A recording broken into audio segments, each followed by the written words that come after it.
So a lot of you guys have been asking me about the Greek system at Dartmouth, especially what is it like being in a sorority or what the frats are like once you get to college.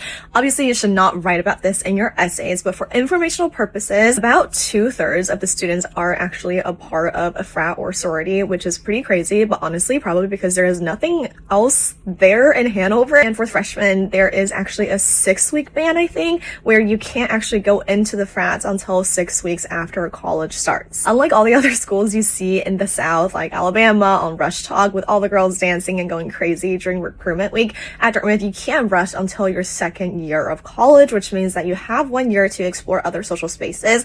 And they are actually pretty friendly when it comes to events, let's say, when it comes to social events hosted by the Greek houses. It was a little bit uncomfortable at first just because as an immigrant, as an Asian American, it's very different. It was a little bit of a culture shock, honestly. I did end up getting connected to 2 of my internships in college through the connections in my sorority. I think the value really lies in what you make of it. Similar to why you'd want to apply to an Ivy League school, joining a sorority or a frat really is mainly to be surrounded by people you might otherwise not meet in other social spaces on campus. We actually threw a lot of fun events now that I think about it. It varies by the sorority house, obviously, but we had an event called Faculty where we invited a lot of the professors over to the sorority house and had afternoon tea with them and just chatted with them, which is really good for connecting and talking about potentially research opportunities as well. So a lot of it is the networking and the access to opportunities that you might otherwise not have. A few of my other favorite events, a 4th of July event during sophomore summer. We also threw a lot of formals that were really fun, a lot of good food, live music, and it's a lot of work to actually host them, but really good for practicing your event management and event hosting skills.